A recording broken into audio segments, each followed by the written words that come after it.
اور پھر یہ سکھایا جاتا ہے کہ جب قرض کا لین دین کیا جائے تو جو قرض لے رہا اس کی ذمہ داری ہے کہ وہ املا لکھوائے اور ایسے تمام معاملات کو لکھ لیا جائے۔ اس کے بعد غزوہ بدر کا ذکر آتا ہے کہ غزوہ بدر میں اللہ تعالیٰ کیسے کسی چھوٹی سی تعداد کو کتنی بڑی تعداد پہ غلبہ دے دیتا ہے۔ تو اللہ کے لیے کوئی مشکل نہیں ہے کہ دنیا میں بظاہر بڑی نظر آنے والی طاقتوں کو ڈھہ دے، یا دنیا میں چھوٹی سے اہل حق کو کتنی بڑی بڑی قوموں کے اوپر غلبہ عطا کر دے۔ اس کے بعد ان مرغوبات نفس کا ذکر ہے جو لوگوں کو دنیا کی طرف لبھاتے ہیں،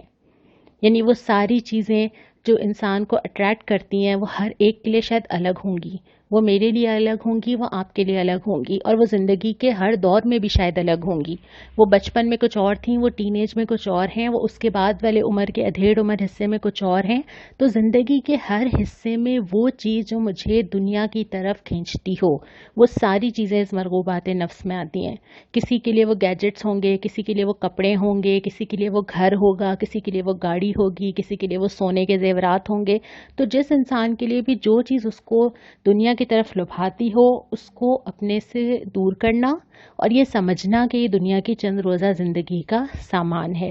اور پھر اس کے بعد اہل تقویٰ کی نشانیاں بتائی گئی ہیں، اور یہ بتایا گیا کہ یہ وہ لوگ ہوتے ہیں جو اللہ پر ایمان رکھتے ہیں، جو روتے ہیں اللہ کے سامنے، استغفار کرتے ہیں، صبر کرتے ہیں۔ یہ وہ لوگ ہیں جن کے رویے میں راز بازی ہوتی ہے، جو فرما بردار ہوتے ہیں، اللہ کے سامنے سر تسلیم خم کر دیتے ہیں، جو ہم نے کل پڑھا تھا نا، ادخلوا فی السلم کافہ، داخل ہو جاؤ اسلام میں پورے کے پورے۔ اور اس کے بعد یہ وہ لوگ ہوتے ہیں جو فیاضی سے کام لیتے ہیں، جن کے مال میں دوسروں کا حصہ ہوتا ہے، اور اس کے بعد یہ کہ یہ قیام اللیل کرنے والے ہوتے ہیں۔ پھر ہم تیسرے ربع کی طرف آتے ہیں۔ یہاں پہ اللہ تعالیٰ نے کچھ بنیادی نکات بتائے ہیں، اور وہ یہ بتایا ہے کہ اگر تم اللہ کی راہ میں چلنا چاہتے ہو تو یہ کچھ کی پوائنٹس ہیں جو تمہیں یاد رہنے چاہیے۔ شروع میں تو ڈرایا گیا کہ جو لوگ اللہ کے احکام کی اطاعت نہیں کرتے ان کا کیا انجام ہوتا ہے، نہ صرف دنیا میں بلکہ آخرت میں بھی۔ دنیا میں بظاہر کبھی کبھی ایسا لگتا ہے کہ وہ انجام فوری طور پہ نہیں آ رہا، لیکن اگر ہم بنظر غائر دیکھیں تو ہمیں اندازہ ہوتا ہے کہ جو راستہ اللہ کی اطاعت سے ہٹ کے کہیں نہ کہیں اور جا رہا ہوتا ہے، آخرکار اس پہ تباہی اور بربادی ہی ہوتی ہے۔ اور اس کے بعد یہ بھی بتا دیا کہ ہر انسان کو کمائی کا پورا پورا بدلہ ملے گا۔ وہ جو چھوٹی چھوٹی نیکیاں اور وہ چھوٹی چھوٹی برائیاں جو ہم کر کے بھول جاتے ہیں، اللہ نہیں بھولتا۔ وہ جو چیزیں ہم معاشرے میں چلن ڈالتے ہیں اور ہمارے بعد لوگ ہمیں دیکھ کے سیکھتے ہیں، وہ جو نئے نئے رواج ہم شروع کر دیتے ہیں، اچھے ہوں یا برے ہوں، وہ جو نئی نئی چیزیں ہم معاشرے میں پیدا کر دیتے ہیں، وہ جو کوئی ایک چیز ہم کسی اور کو سکھا دیتے ہیں، وہ جو ایک جملہ جو ہم کسی سے کہہ دیتے ہیں، وہ جو 1 روپیہ ہم کہیں لگا دیتے ہیں، اور اس کا سلسلہ کہاں تک چلتا چلا جا رہا ہے، اگر وہ نیکی کی راہ پہ ہوگا تو اللہ وہ سارا نکال کے لے آئے گا، اور اگر وہ برائی کی راہ پہ ہوگا تو اللہ اس کے بھی سارے اثرات نکال کے لے آئے گا۔ تو ہر انسان کو اپنی کمائی کا پورا بدلہ ملے گا۔ اس کے بعد پھر اللہ کی قدرت اور ملکیت کا ذکر ہے، بہت ہی پیاری آیت ہے، قل اللہم مالک الملک تؤتی الملک من تشاء، تو ہی مالک ہے، جس کو چاہے عزت دے، جس کو چاہے ذلت دے۔ اور پھر ایک شارٹ کٹ بتایا کہ اگر تم اللہ سے محبت کرتے ہو، ایک چیز پکڑ لو، نبی صلی اللہ علیہ وسلم کی پیروی۔ آپ ان سے کہہ دیجئے کہ اگر تم اللہ سے محبت رکھتے ہو تو میری پیروی کرو، اللہ کے نبی کی پیروی کرو، اللہ کے نبی کے بتائے ہوئے راستے پہ چلو، تم اللہ کی محبت کو پالو گے۔ اور اس کے بعد پھر حضرت مریم علیہ السلام کی پاکیزگی، پرورش، اور پھر حضرت عیسیٰ کی پیدائش کی خوشخبری کا ذکر کیا گیا۔ جب ہم چوتھے ربع کی طرف بڑھتے ہیں تو ابتدا میں پھر وہی موضوع واپس آتا ہے جس کو ہم نے اپنے پہلے سپارے میں پڑھا تھا، یعنی اہل کتاب کو جو مخاطب کیا گیا تھا اور فرد جرم گنوائی گئی تھی، یہاں پہ اہل کتاب سے سوالات اٹھائے گئے کہ تم کیوں نہیں مانتے اس کتاب کو، تم تو جانتے تھے، تمہیں تو اس کی بشارت دی گئی تھی، تمہاری کتابوں میں رسول کے آنے کی پہلے سے خوشخبری موجود تھی، تو تم کیوں نہیں اس نبی کو مانتے۔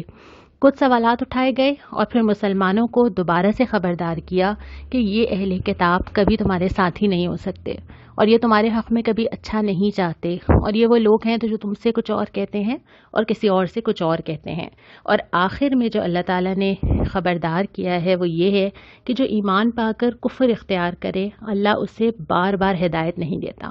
یعنی جس شخص کو اللہ ہدایت کا موقع دیتا ہے، اور یہ میرے اور آپ کے لیے بھی ہے کہ اللہ تعالیٰ جب ہمیں قرآن اٹھانے کا موقع دیتا ہے، قرآن کو پڑھنے کا موقع دیتا ہے، قرآن کو سمجھنے کا موقع دیتا ہے، تو اللہ تعالیٰ چاہتا ہے کہ ہم اس موقع سے فائدہ اٹھائیں۔ اگر آج آپ میری یہ آڈیو سن رہے ہیں تو یہ اللہ تعالیٰ کی توفیق کے بغیر نہیں ہو سکتا، یہ ممکن ہی نہیں تھا اگر اللہ آپ کو اس کا موقع نہ دیتا۔ لیکن اگر اس موقع کو حاصل کرنے کے بعد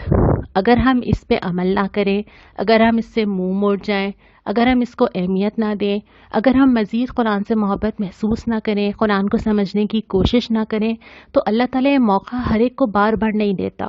اللہ اپنے پیغام کی اور اپنے کتاب کی ناقدری کو برداشت نہیں کرتا۔ تو اللہ تعالیٰ جس کو موقع دیتا ہے اس کو اپنے آپ کو خوش نصیب بھی سمجھنا چاہیے، اور اللہ کی اس توفیق کو محسوس کرنا چاہیے کہ ابھی اللہ تعالیٰ ہم سے مایوس نہیں ہوا،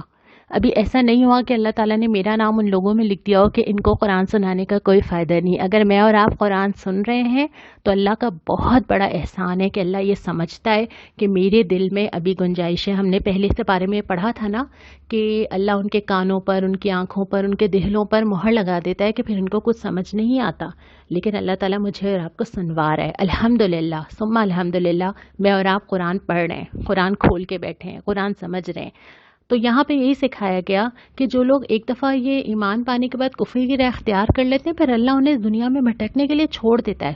پھر اللہ ان کو چھوڑ دیتا ہے کہ جاؤ، اگر تم سمجھتے ہو کہ تم اپنے بل بوتے پہ کچھ کر سکتے ہو تو جاؤ دنیا کو تسخیر کرو، اور ہم جانتے ہیں ایسا نہیں ہو سکتا۔ تو اللہ تعالیٰ مجھے اور آپ کو اس وقت سے بچائے۔ اس سپارے کا جو ہم نے آج پڑھا، اس کا بہت سارا حصہ جو ہے وہ انفاق کے متعلق ہے کہ اگر اللہ کی راہ میں انفاق کیا جائے تو کن چیزوں کا خیال رکھا جائے۔ تو یہی میرا آج آپ سے سوال ہے کہ اللہ کی راہ میں خرچ کرتے ہوئے کن چیزوں کا خیال رکھنا چاہیے۔ اور جو دعائیں آج ہم نے پڑھی آج کے سپارے میں، وہ سورہ آل عمران میں 2 دعائیں آئی ہیں، آیت نمبر 8 میں آئی ہے اور آیت نمبر 16 میں آئی ہے۔ یہ 2 دعائیں ہم ضرور آج یاد بھی کریں، اپنے معمول کا حصہ بھی بنائیں، اور جب اللہ تعالیٰ سے مانگیں تو ان الفاظ میں مانگیں جو اللہ تعالیٰ نے ہمیں سکھائے ہیں۔ انشاءاللہ تعالیٰ کل ہم اپنے چوتھے پارے کا آغاز کریں گے۔ جزاک اللہ وما علینا الا البلاغ۔